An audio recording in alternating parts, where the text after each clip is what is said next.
So now we will start with the properties और nature of carbon. सबसे पहले हम लोग कैटिनेशन वाला टॉपिक से स्टार्ट करेगा। क्या चीज़ है ये, कैटिनेशन का मतलब क्या होता है?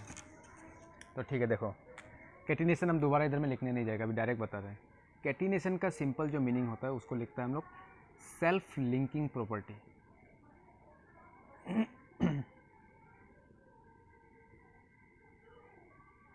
अभी सेल्फ लिंकिंग प्रॉपर्टी का मतलब क्या है?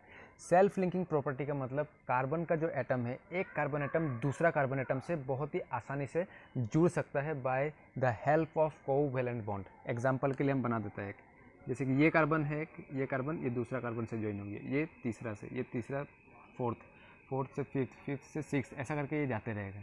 तो ये सब कार्बन एटम्स है।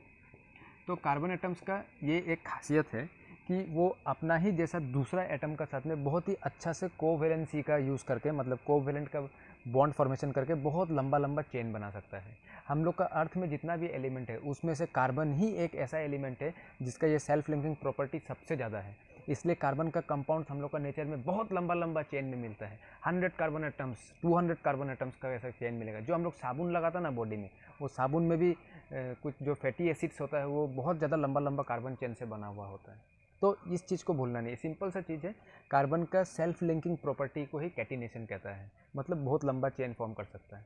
कार्बन का नेक्स्ट जो है थोड़ा लंबा चेन फॉर्म कर सकने वाला वो सल्फर होता है। सल्फर 8 तक देखा गया है, उसका बाद और सल्फर बड़ा बड़ा कंपाउंड फॉर्म नहीं कर सकता है। ठीक है, ये हो गया सेल्फ लिंकिंग प्रॉपर्टी और आप बोल सकते हैं कैटिनेशन। लेकिन इसका जो दूसरा वाला चीज़ था वो था टेट्रावैलेंसी।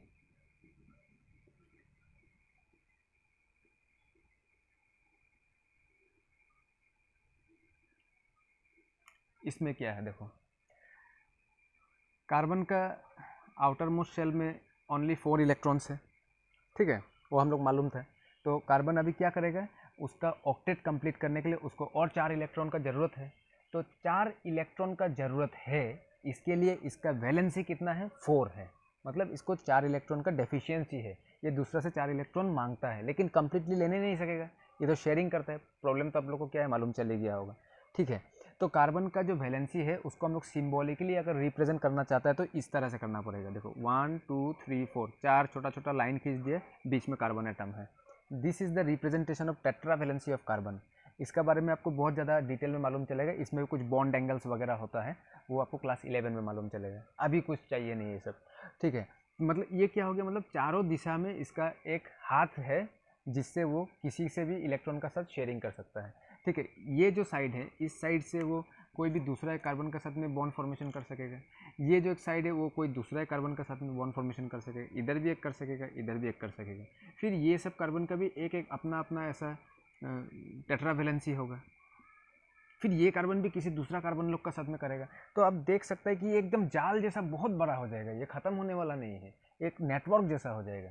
अभी अगर कार्बन एटम का भी बात छोड़ देगा हम लोग, कोई अलग एटम ही पकड़ लो, फॉर एग्जाम्पल कुछ भी चीज़ को पकड़ लो, जैसे कि हाइड्रोजन, हाइड्रोजन, हाइड्रोजन, हाइड्रोजन, देखिए तो इसमें क्या है, एक कार्बन एटम 4 हाइड्रोजन को अपना साथ में पकड़ के रख सकता है वो, क्योंकि इसका टेट्रा वैलेंसी है। तो ये जो कंपाउंड फॉर्म हुआ, इस तो CH4 कंपाउंड बन गया। इसको क्या बोलते हैं, CH4, जिसका नाम है मीथेन, जो जलता है, बहुत अच्छा से जलता है, हाईली इन्फ्लेमेबल गैस। तो इस तरह का कंपाउंड वो चारों तरफ में अपना आर्म्स का जैसा वैलेंसी को फैला के बना सकता है। दैट इज़ वाई टेट्रावैलेंसी और कैटिनेशन जो दो प्रॉपर्टी है, उस दो प्रॉपर्टी का वजह से ही कार्बन का इतना सारा कंपाउंड हम लोग का डे टू डे लाइफ में दिखाई मिलता है। वो भी बहुत छोटा मोटा कंपाउंड नहीं हो, सब बहुत बड़ा बड़ा कंपाउंड, जैसे कि अभी क्या बोलो, जैसे कि फैट्स, हम लोग का बॉडी का जो फैट्स है वो सब कार्बन से ही बना हुआ है। ग्लिसरॉल, ग्लिसरिक एसिड, ये सब फैट्स हैं। Lipids, different types of long long carbohydrates, जैसे कि पॉलीसेकेराइड्स, डाइसेकेराइड्स, मोनोसेकेराइड्स, ऐसा बहुत कुछ है। तो यही दो रीज़न था, या फिर वर्सेटाइल नेचर ऑफ कार्बन बोल सकता है आप, जो टेट्रावैलेंसी और कैटिनेशन होता है, जिसका वजह से कार्बन जो है बहुत ज़्यादा कंपाउंड को फॉर्म कर सकता है, ठीक है, ओके। अभी आप लोग देखो ये क्या चीज़ लिख दिया हम, इलेक्ट्रॉन डॉट स्ट्रक्चर। ये बहुत सिंपल चीज़ है, इसको देख के डरने का कोई चीज़ ज़रूरत है ही नहीं। हम क्या है देखो बता रहा है, एक कंपाउंड लिख लेता है जिसका नाम है CH4, इसको हम लोग क्या बोलते हैं, मीथेन, हो गया। अभी इसी मीथेन को, या फिर ये मीथेन का अगर स्ट्रक्चर हम लोग ड्रॉ करने से कैसे ड्रॉ करेगा, ऐसा